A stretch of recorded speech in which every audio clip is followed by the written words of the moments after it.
A video has been doing the rounds in the last couple of days showing the moment when Fagner, a defender for Corinthians, is waiting to discover whether he has been named in Brazil's squad for the World Cup. It is lovely to see. Fagner is with his family, lots of family, mostly wearing the famous yellow kit, but standing apart, listening to the names being announced, one by one, on television. If he looks nervous, it is understandable, bearing in mind his whole career, at the age of 28, has brought him only 4 caps. He has clearly not had any advance warning. And then, finally, it is his name readout and, amid the screams and the hugs, we see what it means for a footballer to be selected for this tournament. Alex Tobias, at Alex Negrunes, Festenar Casado lateral direito Fagner. Convocado para a seleção brasileira, clapping hands, clapping hands, clapping hands, clapping hands, clapping hands, clapping hands, clapping hands, clapping hands, clapping hands, clapping hands, clapping hands, clapping hands, clapping hands, clapping hands, clapping hands, clapping hands. pic.twitter.com/piddens1 May 14, 2018. Unfortunately, nobody had a video camera on Trent Alexander-Arnold when he discovered that he will also be in Russia this summer, but it is safe to assume it was a similar kind of euphoria. Jurgen Klopp, the Liverpool manager, gave him the news after an early morning telephone call from Gareth Southgate. Liverpool's players were catching a flight to Marbella for a warm weather training camp, and Klopp approached the 19-year-old defender on the bus taking the players across the runway at John Lennon Airport. "What are your plans for the summer?" Klopp wanted to know, wearing a smile that revealed he knew the answer. The plane had just touched down in Malaga when the Football Association announced England's squad, and in the absence of any controversy, and let's face it, the absence of Jack Wilshere and John Joe Shelby is hardly up there with Paul Gascoigne trashing Glenn Hoddle's hotel room in 1998, the inclusion of Alexander-Arnold should be a reminder that these are, in essence, special moments for the players who have made the cut. Alexander-Arnold, brought up just down the road from Liverpool's training ground, has a Champions League final coming up on Saturday week. After that, he will be going to a World Cup, as the youngest player in Southgate's squad. England have now taken a teenager to their last 4 major tournaments, a run featuring Marcus Rashford at Euro 2016, Raheem Sterling and Luke Shaw for the 2014 World Cup, and Alex Oxlade-Chamberlain and Jack Butland at Euro 2012. Klopp kept it relatively low-key, and understandably so. Perhaps, when Adam Lallana, another Liverpool player, has been left out on the back of an injury-disrupted season. Ideally, Southgate would have liked Lallana in his starting lineup, but the England manager concluded it would be difficult selecting someone who has started only 3 games all season.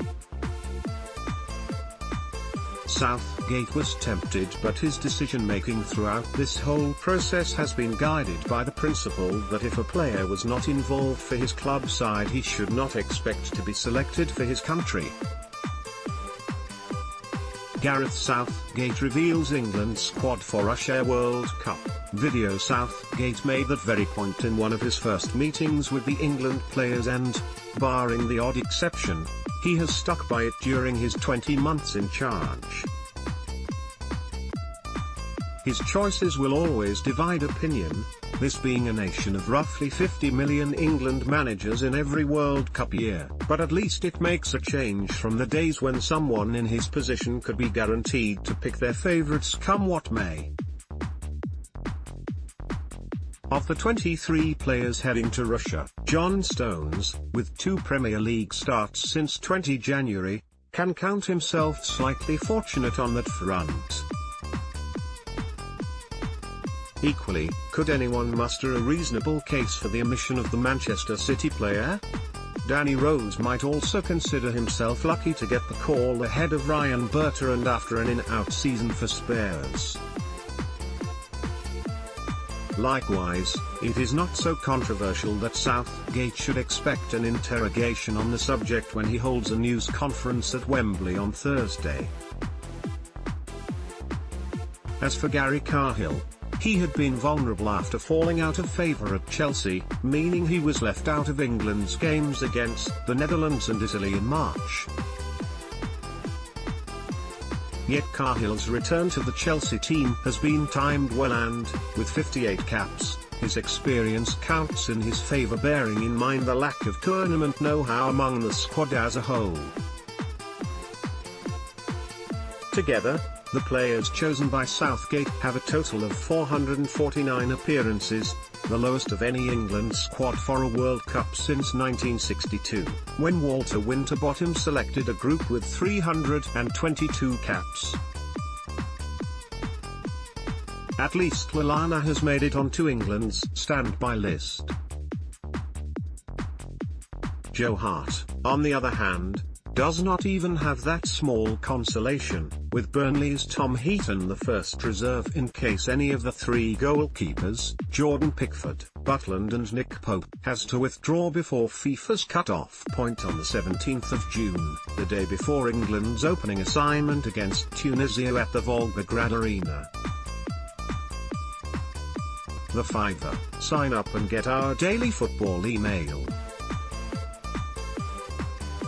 Wilshere is also completely out of the picture as far as Southgate is concerned, with Lewis Cook and Jake Livermore on the standby list of midfielders, and there was noticeably no mention of the Arsenal player when the FA asked England's manager about the tough phone calls to the Nearly men.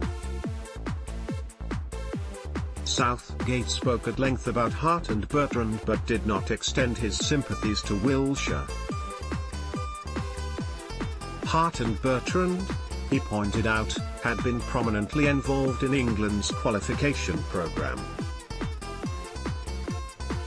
Wilshere, in contrast, had not played for England since Euro 2016, and Southgate, harsh as it may sound, was being generous to call him on Tuesday to explain the reasons for leaving him out.